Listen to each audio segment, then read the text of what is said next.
Assalamualaikum warahmatullahi wabarakatuh. Bismillahirrahmanirrahim. Alhamdulillahirabbil alamin.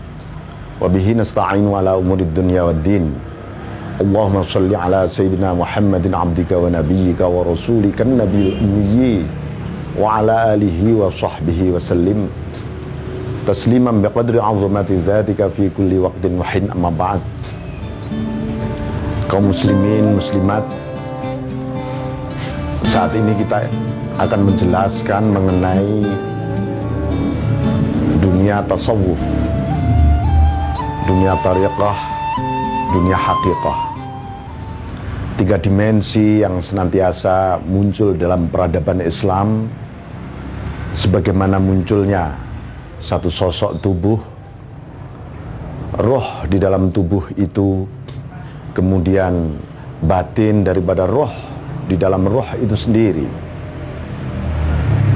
Saat ini kita ingin menjelaskan bagaimana sesungguhnya peran dunia tasawuf di dalam membentuk akhlak dan adab umat Islam yang selama ini kadang difahami oleh sebagian orang sebagai cara pandang yang kurang benar, karena dianggap bahwa tasawuf itu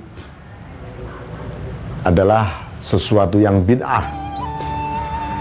Bahkan lebih dari itu dianggap menyimpang dari ajaran Al-Quran dan Sunnah Rasulullah SAW.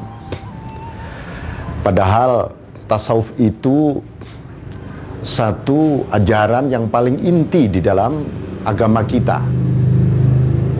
Disebut paling inti karena sejak zaman Nabi Adam alaihissalam tasawuf sudah diturunkan. Maka di sanalah kita akan mengenal satu ayat bagaimana Allah Subhanahu wa taala mengajari langsung mengenai tasawuf ini kepada Nabi Adam alaihissalam, yang kelak dari satu nabi ke nabi yang lain, rasul ke rasul yang lain, disempurnakan, semakin sempurna, dan puncak kesempurnaan itu pada era Rasulullah SAW. Pada zaman Nabi Adam dulu, kita kenal satu ayat.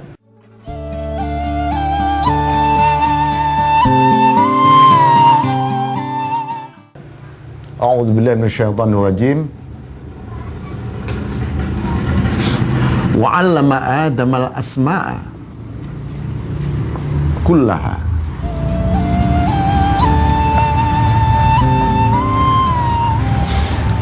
Allah mengajari kepada Nabi Adam asma-asma. Apa yang dimaksud dengan asma-asma ini adalah asma-asma ilahiyah dan juga seluruh nama-nama makhlukat, nama-nama kauniyat, zahiran wa batinan. Nah, nama-nama ini menggambarkan bahwa seluruh apa yang ada di balik nama-nama di alam semesta ini, pasti di sana ada ismun min asma'ihi ta'ala, ada asmanya Allah. Karena tidak akan pernah hadir di dunia, mewujud di dunia tanpa disertai asma Allah. Oleh sebab itu, saudara-saudara sekalian, bahwa ketika Allah mengucapkan Bismillahirrahmanirrahim, maka basmalah itu berbarengan dengan munculnya alam semesta ini. Karena itu Rasulullah SAW menganjurkan kita harus membaca basmalah setiap mengawali seluruh perbuatan baik kita. Begitu juga basmalah itulah berbarengan dengan kun fayakunnya Allah.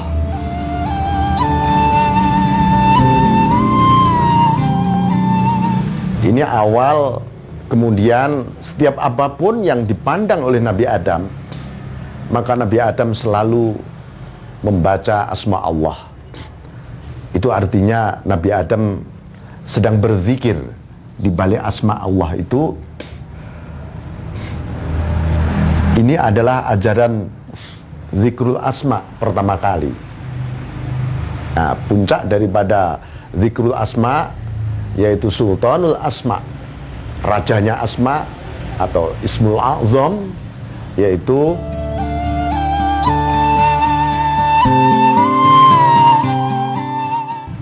Allah. Maka kelak zikrul asma ini terus menerus menjadi bagian dari zikrullah yang menyemai seluruh proses-proses kehidupan dan mission di balik risalah nubuwah. Yang dari zikrul asma ini manusia akan mengenal namanya ilmu pengetahuan. Karena itu Allah mengawali dengan wa'allama, maka lahirlah ilmu pengetahuan. Lalu pengetahuan ini menimbulkan apa yang disebut al-haq, kebenaran, dan tujuan al-haq adalah kesadaran menuju al-haq ta'ala, yaitu Allah yang maha benar. Inilah proses-proses bahwa ilmu tasawuf sesungguhnya adalah ilmu yang merupakan ruh dari seluruh ajaran perintah dan larangan yang disampaikan di dalam kitab-kitab suci dan disempurnakan secara keseluruhan di dalam kitab suci kita, yaitu Al-Quran Al-Karim di era Rasulullah SAW. Karena itu sungguh tasawuf sebenarnya sebuah niscaya. Sungguh sangat mustahil seseorang beribadah kepada Allah seperti kita wudhu. Apa arti sebenarnya mengusap muka kita? Apa arti membasuh tangan kita, mengusap kepala kita, tangan kita, kaki kita? Ada makna-makna terdalam di balik usapan-usapan dan basuhan-basuhan di dalam jiwa kita. Itu tentu ada makna yang sangat terdalam, dan semua itu menjadi bagian dari disiplin ulumut tasawuf. Demikian kita mengawali bagaimana sejarah tasawuf dari Nabi Adam alaihissalam, dan kita nantinya akan mengawali bagaimana Rasulullah SAW menerima ajaran tasawuf ini yang sesungguhnya merupakan ruhuddin, yang disebut oleh beliau usuluddin ma'rifatullah. Prinsip dasar agama itu adalah mengenal Allah. Ma'rifatullah adalah bagian utama yang dieksplorasi oleh dunia tasawuf.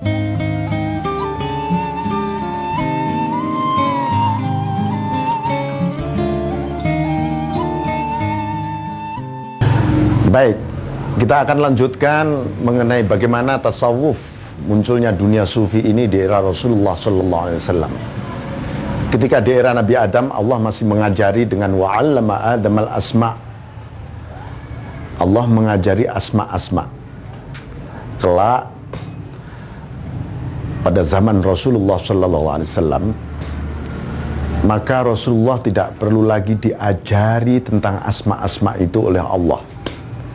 Karena Rasulullah adalah Nabi dan Rasul yang sempurna, maka ayat atau Al-Quran pertama kali yang turun adalah surat Al-Alaq,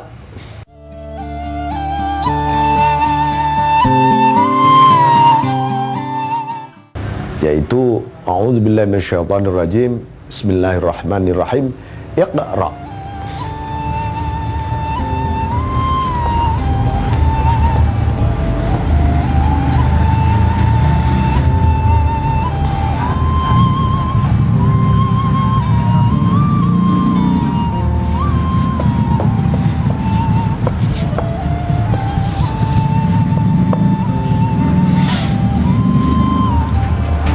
Pada zaman Rasulullah SAW, ayat yang pertama kali turun adalah Iqra bismi rabbikal ladzi khalaq.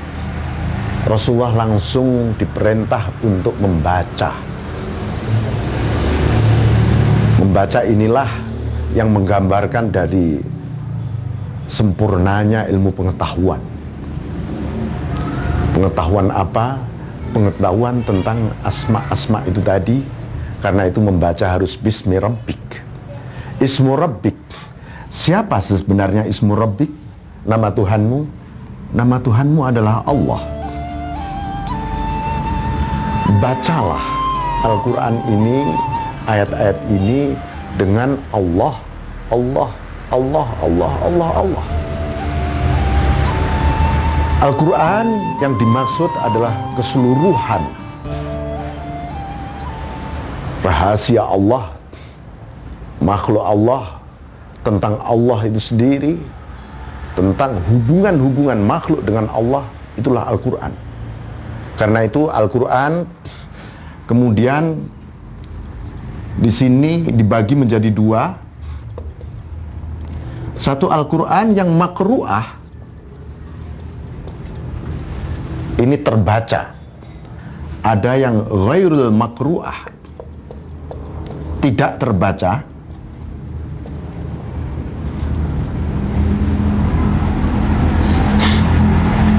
Yang makru'ah kita kenal 30 juz.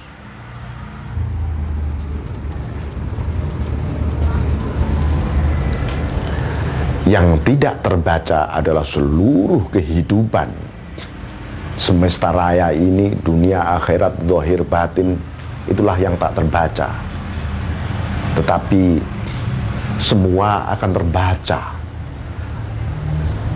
dengan masing-masing konstruksi yang dibangun oleh Allah di dalam jiwa manusia. Kalau kita membaca secara lahiriah, maka akan muncul bunyi. Bunyi itu adalah wakil dari sebuah suara yang muncul dari kedalaman fisik kita. Lalu di dalam batin kita juga membaca. Yang dibaca adalah makna-makna yang tersembunyi di balik bunyi. Hakikat-hakikat yang ada di balik yang tertera. Itulah yang disebut membaca. Di dalam diri kita, ketika kita melihat al-makru'ah dan ghairul makru'ah, Allah menyebutkan la yamassuhu illal mutahharun.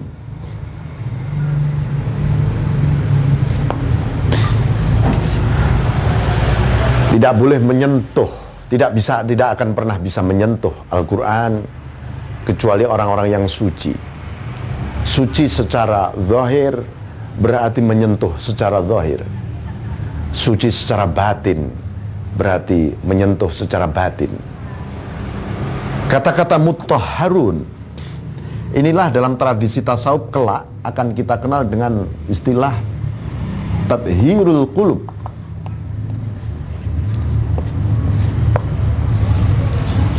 Menyucikan batin, menyucikan hati kita. Atau dalam Al-Quran disebutkan innallaha yuhibbut tawwabin wa yuhibbul mutatahhirin. Allah mencintai orang-orang yang taubat. Taubat itu menyucikan nafsu kita dari dosa-dosa.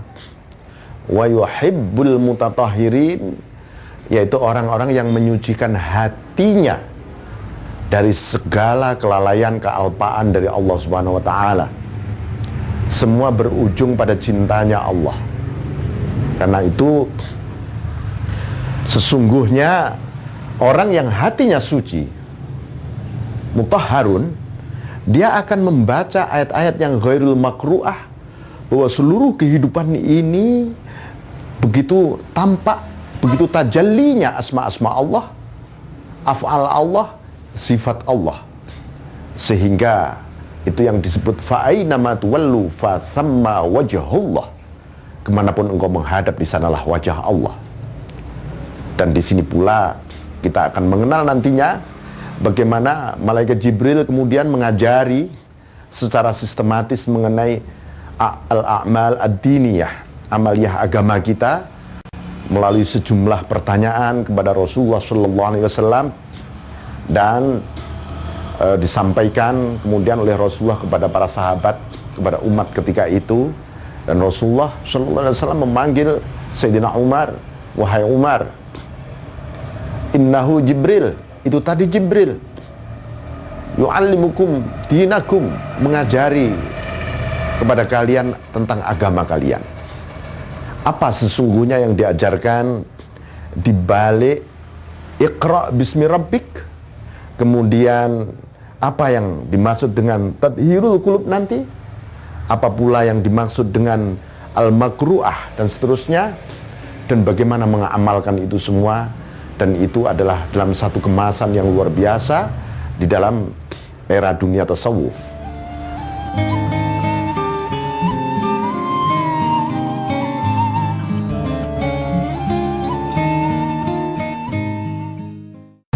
Suatu saat ada seorang lelaki dengan berpakaian putih dan rambut yang begitu hitam, berwajah yang sangat tampan. Tiba-tiba datang di hadapan Rasul, dan lelaki itu bertanya, "Mal Islamu?" Apa itu Islam? Rasulullah sallallahu alaihi wasallam menjawab, "An tasyhadu an la ilaha illallah wa anna Muhammadar Rasulullah wa iqamis shalah wa ita'iz zakah wa shaumir Ramadan wal hajj wa hajjul bait liman istata'." Yang kelak kita kenal dengan rukun Islam yang 5. Dan lelaki itu menjawab, "Sodakta, kamu benar Muhammad." Lelaki itu terus bertanya, "Mal iman?"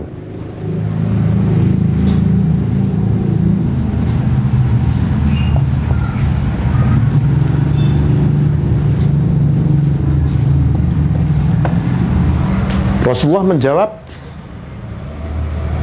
"Hendaknya engkau beriman kepada Allah, kepada kitabnya, kepada rasulnya, malaikat,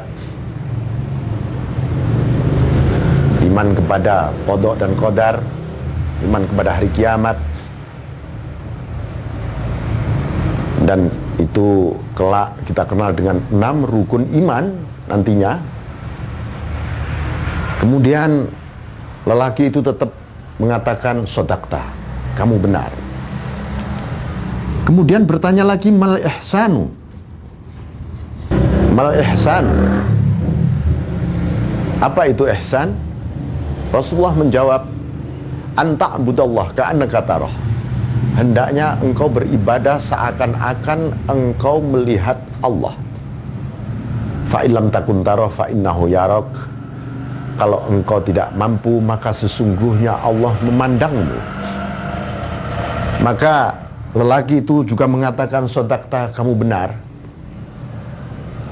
Lalu lelaki itu pergi, dan Rasul menjawab di tengah-tengah keheranan para sahabat. Ini bertanya tetapi kok membenarkan. Sayyidina Umar dipanggil, "Wahai Umar, innahu Jibril," itu adalah malaikat Jibril. "Yu'allimukum dinakum," mengajari kalian agama kalian. Dari 3 pertanyaan malaikat Jibril ini, Islam, iman, ihsan, ini kelak menjadi satu disiplin peradaban Islam yang luar biasa, yang membentuk kepribadian umat hingga akhir zaman. Islam kelak menjadi disiplin ulumus syariah.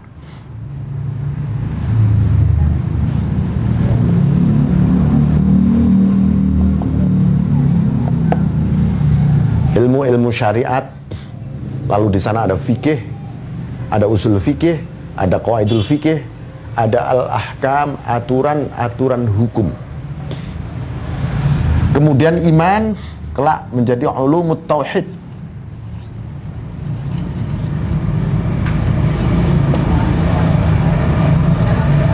Ilmu-ilmu tauhid yang dikenal bahasa akademik dengan teologi, ilmu mengenai zat Allah, mengenai sifat Allah, asma-asma Allah, af'al Allah, dan mengenai nubuwah, kenabian, risalah, hal-hal yang terkandung di dalam rukun iman. ihsan kelak menjadi ulumut tasawuf,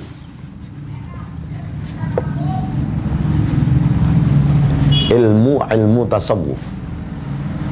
Maka di sanalah dikenal dengan akhlak, adab, yang semua itu berkaitan dengan wilayah pendidikan batiniyah, hakikiyah manusia. Maka sebenarnya 3 disiplin ilmu ini menjadi satu keniscayaan, karena itu adalah kelaziman bagi kepribadian muslim. Siapapun yang berkurang dari 3 hal ini, dia akan mengalami satu kebincangan rohani, dan dia tidak akan bisa melangkah menuju kepada Allah sebagaimana diteladankan oleh Rasulullah SAW. Karena itu, kalau Rasulullah SAW menyebutkan di dalam disebutkan di dalam Al-Quran, laqad kana lakum fi Rasulillah, laqad kana lakum fi Rasulillah,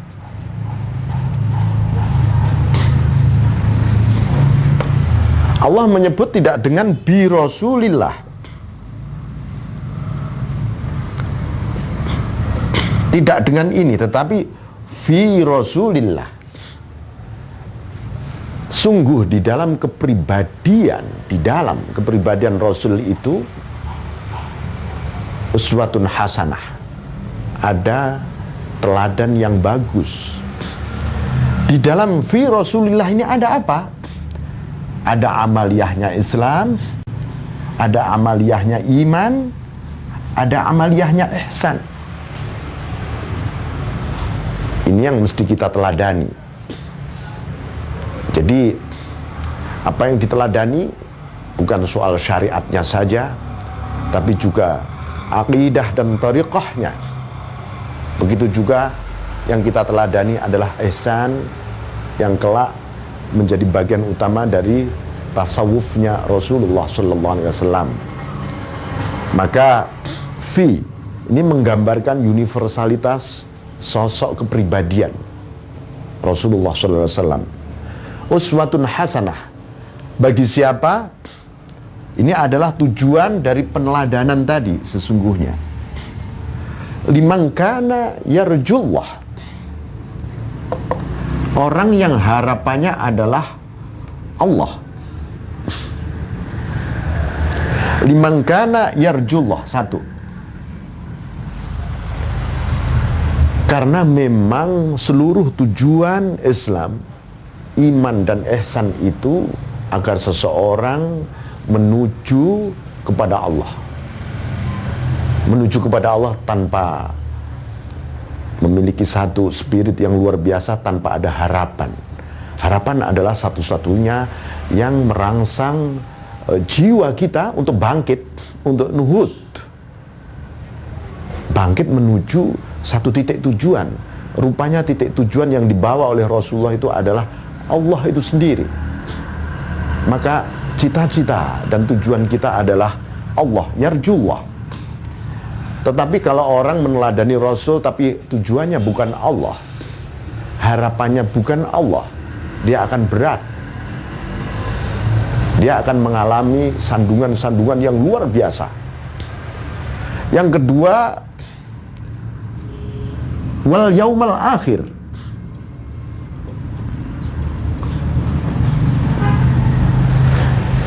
Kenapa harapan tentang yaumul akhir ini menjadi bagian utama dari peneladanan kita? Karena yaumul akhir adalah sebuah perspektif tentang akhir dari seluruh zaman, ruang waktu semesta duniawi ini. Maka disitulah sesungguhnya bagi orang yang memiliki harapan yaumul akhir, maka perspektif jiwanya, batinnya sudah ada di akhirat. Karena akhiratlah gerbangnya Allah. Siapapun tidak akan rojak kepada Allah kalau tidak memasuki gerbang ukhrawiyah. Kemudian nomor 3, wa dzakarallaha katsira.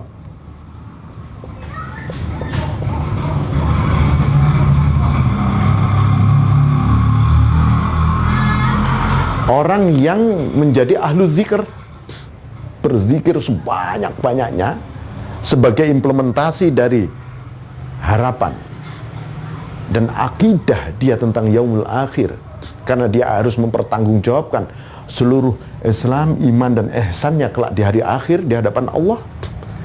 Dan dia harus terus menerus yadhkurunallah qiyaman wa qu'udan wa ala junubihim. Nah, itu di sebuah ayat yang menggambarkan tentang satu bentuk kepribadian dan perjalanan kita.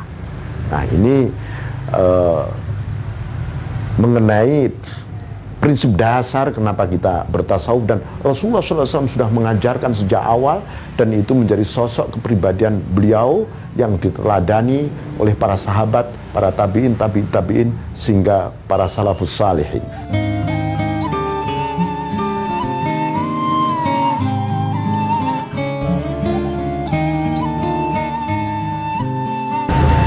Baik, inilah yang kita kenal kelak menjadi al-a'mal ad-diniyah.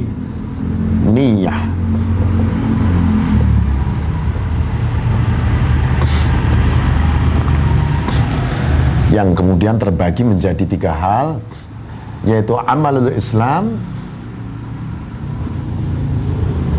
amalul iman, amalul ihsan.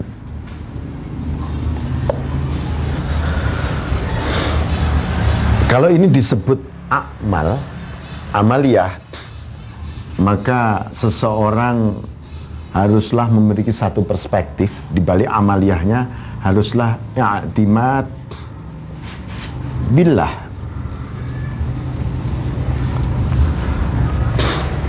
Bersandar, mengandalkan billah, Allah. Karena Allah lah pencipta amal, amal itu makhluk. Jangan sampai kita itu mengandalkan amal, karena amal hanyalah sebuah instrumen yang dilewatkan oleh Allah Subhanahu wa taala kepada orang-orang yang dikehendaki oleh Allah untuk beramal.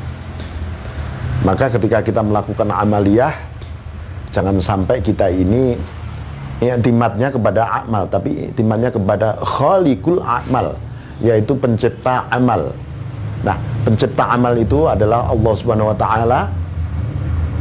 Ketika kita melakukan amaliyah, apakah itu amaliyatul Islam, apakah itu amaliyatul iman, apakah itu amaliyatul ihsan, sehebat apapun kita tidak akan pernah mengandalkan itu semua, dan tidak akan pernah bisa kita andalkan, dan kita harus tetap semuanya i'timad billah.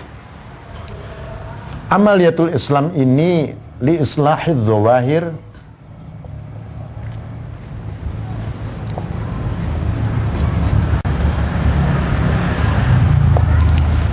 untuk menata kehidupan lahiriah kita. Karena itu wilayahnya tadi kita sebut dengan syariah. Semua yang diatur adalah hubungan ruang, waktu, fisik, penjuru, warna, bentuk. Karena diri kita memang punya aspek lahiriah yang butuh komunikasi terus-menerus dengan Allah Subhanahu wa taala. Nah, tetapi itu tidak cukup kalau tidak ada amaliyatul iman. Amaliyatul iman ini adalah li islahil bawatin,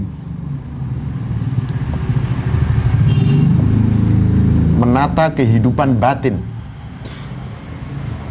Orang menata kehidupan batinnya, jiwanya, hanya berpijak pada aspek syariatnya saja, dia tidak akan tertata ketika menghadap kepada Allah.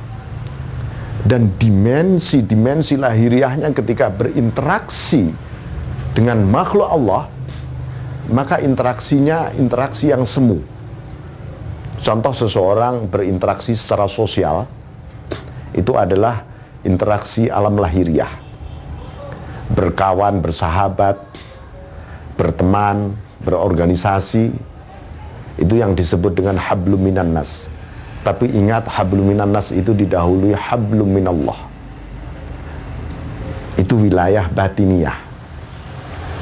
Kalau seseorang berkomunikasi dengan sesama tetapi tidak ada hablum minallah, batinnya tidak hidup, maka komunikasinya hablum minan nasnya sangat semu dan terbatas. Hanya terbatas pada kepentingan-kepentingan duniawi lahiriah belaka. Nah, di sini ada islahul bawatin. Ada di dalam diri kita ini bukan sekadar wilayah batin, tapi butnul bawatin, batinnya batin, atau sirrul bawatin. Makanya wilayahnya adalah ihsan. Ihsan ini li islahi sirril bawatin.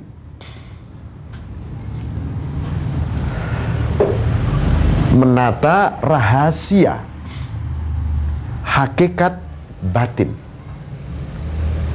Karena di dalam diri kita memang ada hakikat batin itu yang butuh berkomunikasi, berhubungan dengan Allah, beribadah melalui amaliyah ini.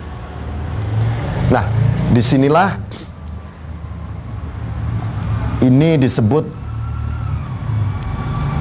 di wilayah li islahid dzawahir ini, amaliyahnya namanya ibadah.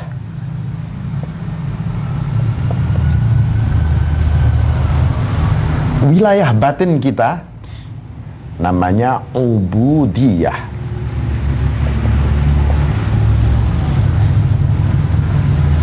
Wilayah rahasia batin kita amaliyahnya namanya abudah atau ubudah. Ubudah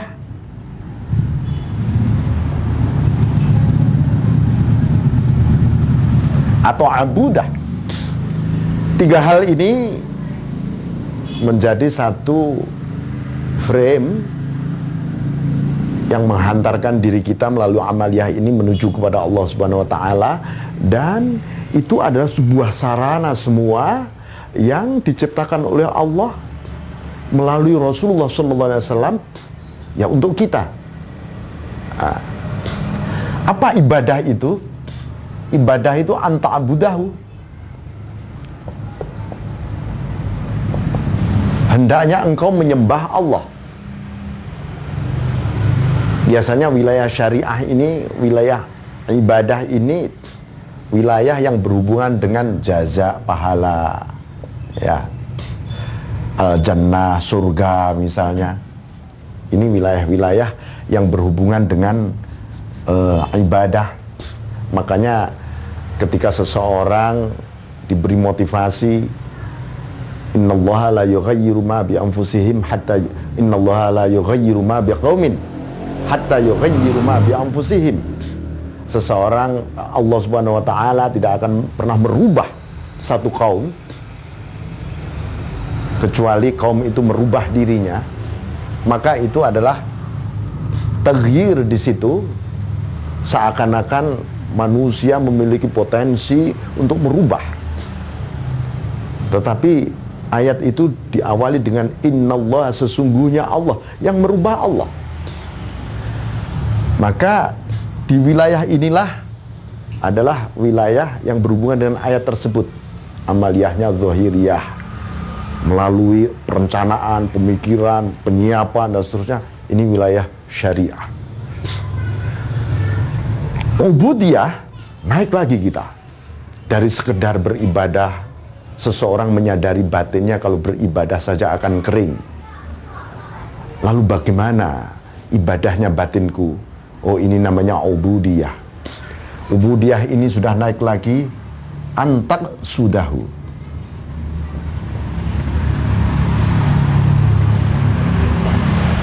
Hendaknya engkau menuju kepada Allah.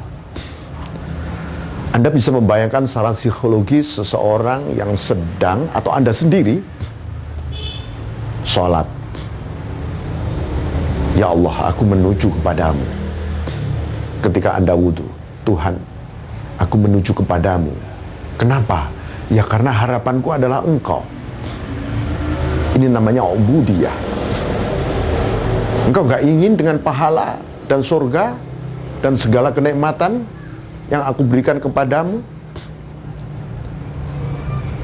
Tuhan, aku hanya ingin ridho dan cintamu. Aku tidak ingin makhlukmu. Ini mulai antak sudah. Jadi wilayah batin kita, maka rahasia batin kita semakin menanjak di wilayah paling dalam. Disinilah ada yang disebut antasyhadah.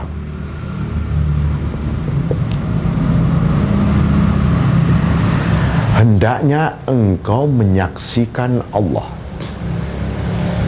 Ini memang wilayah rahasia batin yang namanya ubudah atau budah. Inilah yang berhubungan menyembah menuju menyaksikan. Tapi tiga-tiganya harus hidup, saling berkelindan, saling mendukung, saling memunculkan, saling mengoreksi, saling mencerahkan. Ibadah,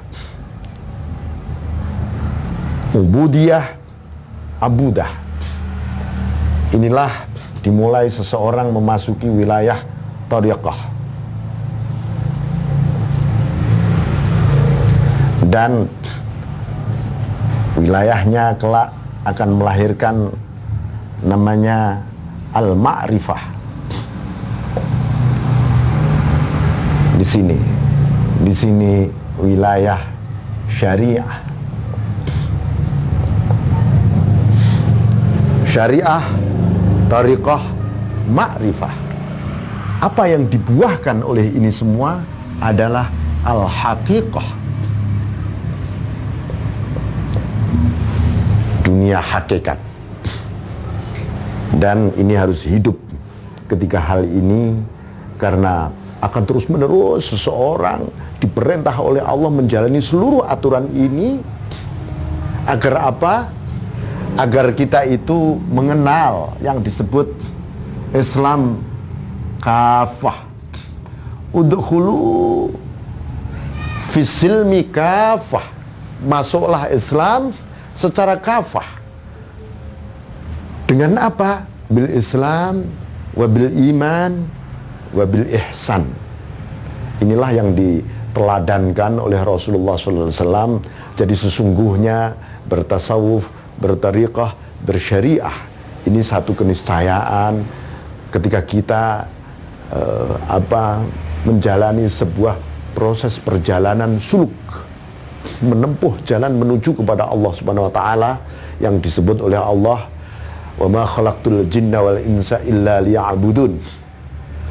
Aku tidak menciptakan jin dan manusia kecuali untuk menyembah.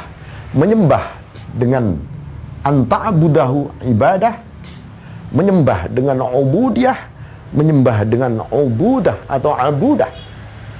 Tiga hal inilah proses kita berbakti menuju kepada Allah Subhanahu wa taala.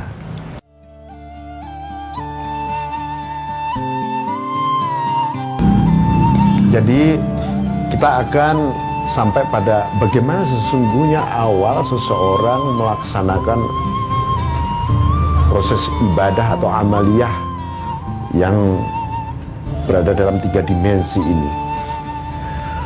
Jadi ketika seseorang mengamalkan wilayah Islam, maka pertama kali mesti tiga hal ini dijadikan prinsip utama. Ini sistematika yang dibikin oleh Syekh Ahmad Ibnu Ajib Al-Hasani. Islam ini pertama kali bitaubah.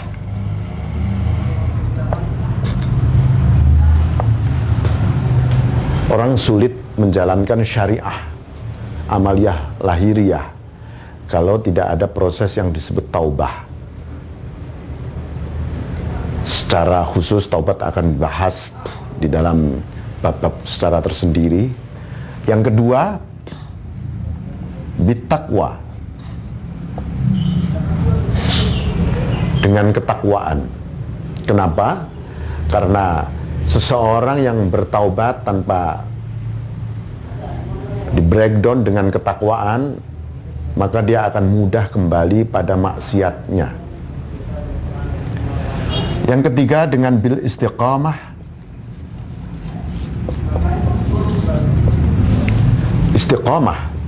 Istiqomah itu maknanya konsisten, baik secara lahir maupun batin.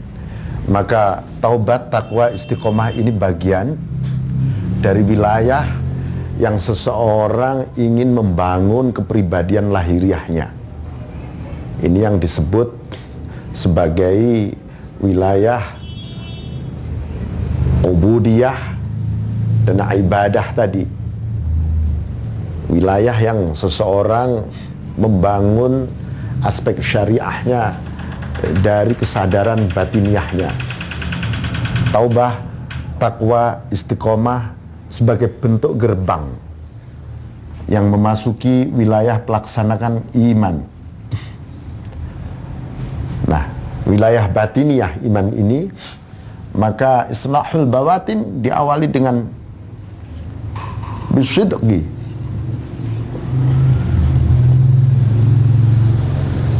Asidku artinya jujur, tapi juga berarti benar. Benar dalam menjalankan kehambaan, benar batinnya, benar sikap dan adabnya ketika menghadap kepada Allah. Ini awal kita menata batin kita. Yang kedua, bil ikhlas, dengan keikhlasan.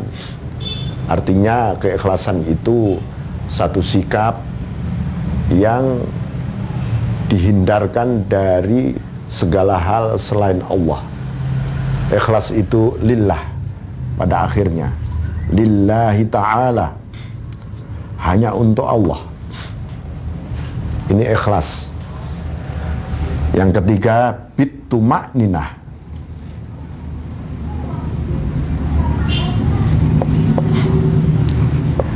Tuma'ninah itu berarti diam, tetapi itu artinya diamnya hati dari segala hal yang berhubungan dengan pengaruh-pengaruh hawa nafsu kita. Ini namanya tuma'ninah. Hati harus diam, wukuf di hadapan Allah Subhanahu wa ta'ala. Ini untuk mendukung penataan iman kita. Tanpa asyidku wal ikhlas wa tuma'ninah, menata batin ini akan sulit, karena ini awal 3 dimensi yang sangat organis yang berhubungan dengan wilayah-wilayah penataan batin. Kemudian bagaimana kita menata rahasia batin? Di rahasia batin ini diawali dengan bil muraqabah.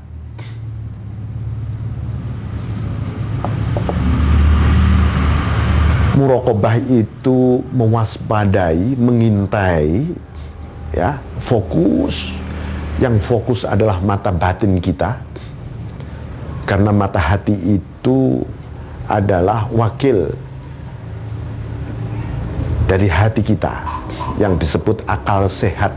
Itu mata hati kita, basirah, mewaspadai agar dia tidak teledor dari hubungan dia dengan Allah Subhanahu wa ta'ala yang terus menerus setelah kita mengalami proses di dalam amaliyah batin ini tadi.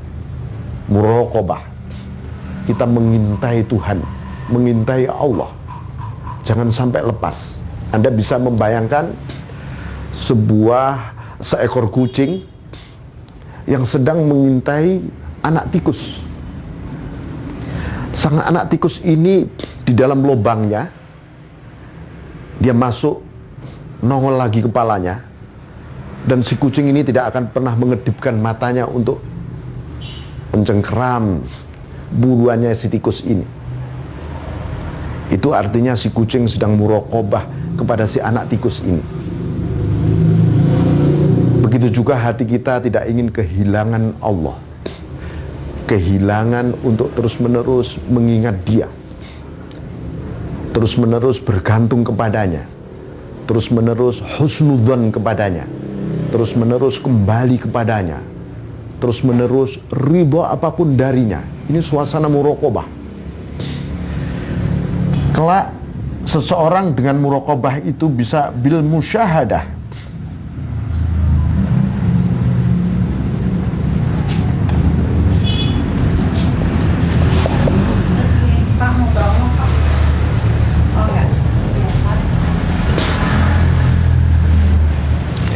Bil musyahadah.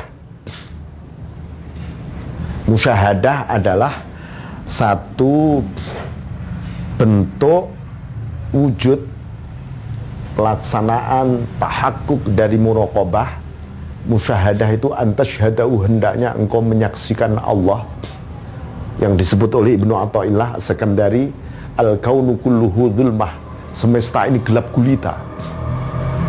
Faman lam yashhadhu fihi, siapa yang tidak menyaksikan Allah di balik alam ini, au qablahu, atau sebelum alam ini, au indahu, atau di sisi alam, au ba'dahu, atau setelah alam ini, faqad a'wazahu wujudul anwar, seseorang telah dikaburkan dari cahaya.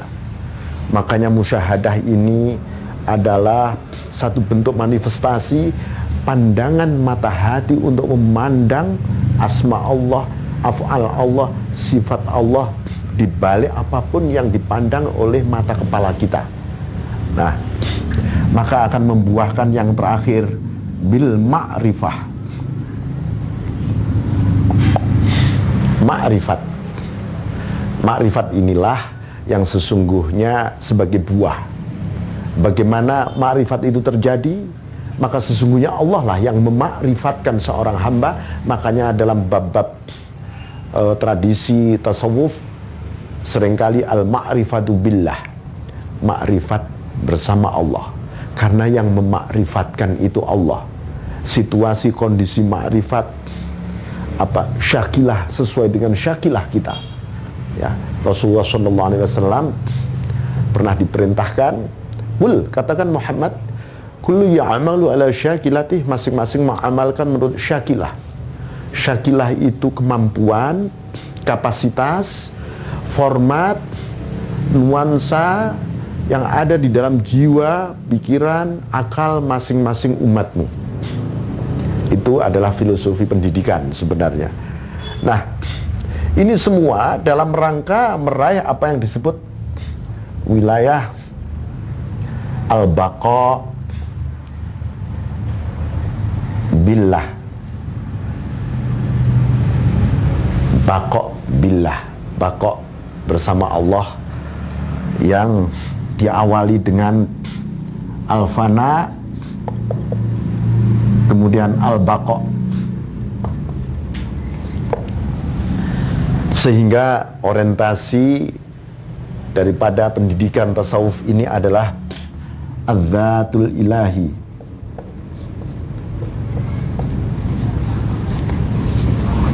zatullah, yang disebut sebagai wilayah al-haqiqah. Zatul ilahi ini wilayah al-haqiqah.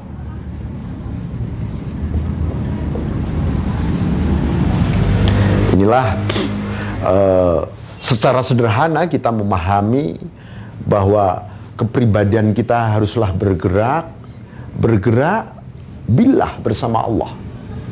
Oleh karena itu di dalam sistematika yang dibangun oleh Syekh Abdul Qadir Al-Jilani mengenai ilmu pengetahuan, ada ilmu yang sifatnya zahir, ada yang ilmu yang sifatnya batin.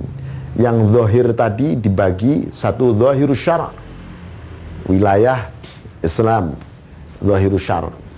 Ada batinus syara', itu wilayah iman, itu namanya ulumut thariqah, karena melaksanakan iman. Ketika kita beriman, bagaimana mempraktekkan iman, itulah prakteknya adalah wilayah thariqah. Ihsan ini adalah mempraktekkan untuk memasuki wilayah haqiqah. Ini semua adalah dalam rangka meraih Islam yang kafah yang tadi kita sebutkan, untuk khulu fisilmi kafah, supaya kita memasuki Islam dengan total, dan kita tidak hipokrit. Tidak juga kita ini melihat sesuatu tidak utuh lalu kita katakan itu sesuatu yang utuh. Ini semua adalah bagaimana kita diajarkan oleh Rasulullah SAW dengan 3 disiplin yang sangat berpengaruh di dalam sejarah umat Islam di seluruh dunia.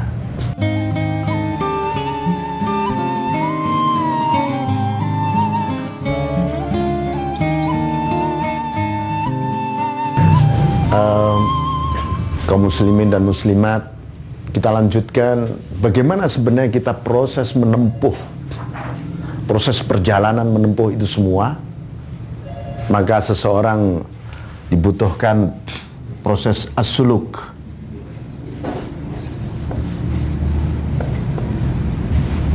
ilallah, menempuh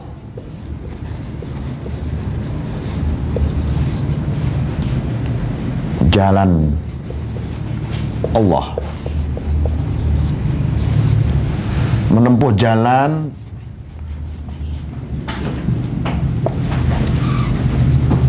menuju Allah.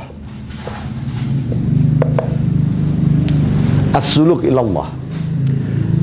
Sebegitu rumit perjalanan ini, tetapi kalau kita ada panduan, ada yang memandu menuju kepada Allah, maka semuanya akan menjadi sangat mudah.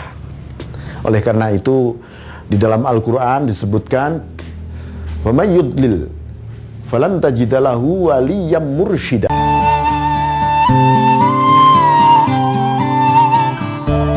Siapa yang dolalah, siapa yang tersesat di dalam perjalanan menempuh 3 amaliyah tadi, maka falan tajidalahu, dia tidak akan pernah menemukan waliyam mursyida, seorang wali yang mursyid. Inilah sesungguhnya yang memberi guidance, bimbingan rohani, spiritualitas di dalam diri kita untuk menempuh as-suluk ilallah. Penempuhan inilah yang disebut dengan at-tariqah. At-tariqah itu artinya jalan, tapi secara terminologis at-tariqah itu adalah as-suluk ilallah biturukin khasin. Jalan menempuh menuju kepada Allah dengan cara yang sangat khusus. Bukan berarti jalan begitu saja. Makanya di Al-Quran disebutkan wa'alladzi istaqamu 'alat tariqah, hendaknya engkau istiqamah di jalan tariqah ini, la asqainahum ma'an ghadaqa,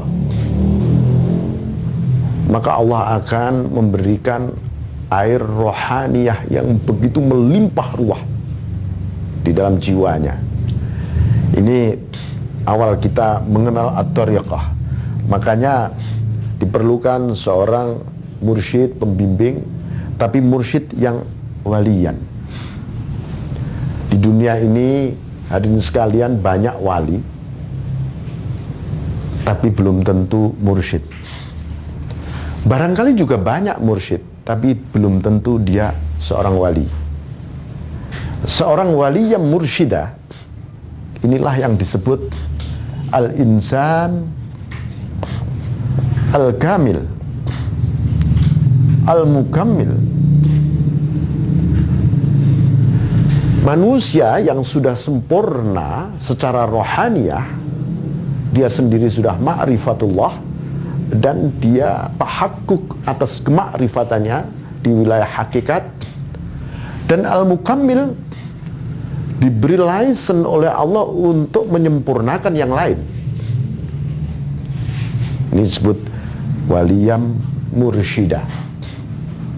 Nah, ini yang membimbing kita semua untuk agar as-suluk ilallah ini benar-benar mudah dan meraih jalan yang begitu sukses. Karena tanpa pembimbing rohaniyah kita tidak akan pernah tahu bagaimana detil-detil perjalanan, pernik-pernik yang begitu banyak jebakan-jebakan, banyak hurur, satu tipu daya yang bertahap-tahap, berlapis-lapis luar biasa. Rasulullah SAW ketika Mi'raj tetap didampingi oleh malaikat Jibril, karena ada lapisan-lapisan kauniyat, lapisan-lapisan alam malakut, lapisan-lapisan alam jabarut, lapisan-lapisan alamul lahud, bahkan lapisan yang sesungguhnya yang di situ sampai pada tahap di mana malaikat Jibril sendiri sudah tidak mampu melangkah, karena di situ adalah wilayah haqaik, wilayah hakikat. Karena itulah perlunya waliyan mursyida yang membimbing kita sampai pada tahap kita ini benar-benar al-wusul ilallah, yaitu usul kepada Allah. Karena itu di dalam Al-Quran disebutkan, ya ayyuhalladzina amanu ati'u Allah wa ati'ur rasul wa ulil amri minkum. Hai orang-orang yang beriman, taatlah kepada Allah dan taatlah kepada Rasul dan ulil amri minkum. Ulil amri di dalam bidang amaliyah ruhaniyah, inilah yang disebut waliyam mursyida. Di bidang syariah itu disebut al-mujtahid. Waliyam mursyida adalah seorang mujtahid mutlak di bidang ruhaniyah. Makanya di ayat lain disebutkan, ya ayyuhalladzina amanuttaqullah wa kunu ma'as-shadiqin. Hai orang-orang yang beriman, takwalah kepada Allah, bersamalah dengan orang-orang siddiqun. Siddiqun itu adalah para aulia yang mursyid. Saya kira demikian. Assalamualaikum warahmatullahi wabarakatuh.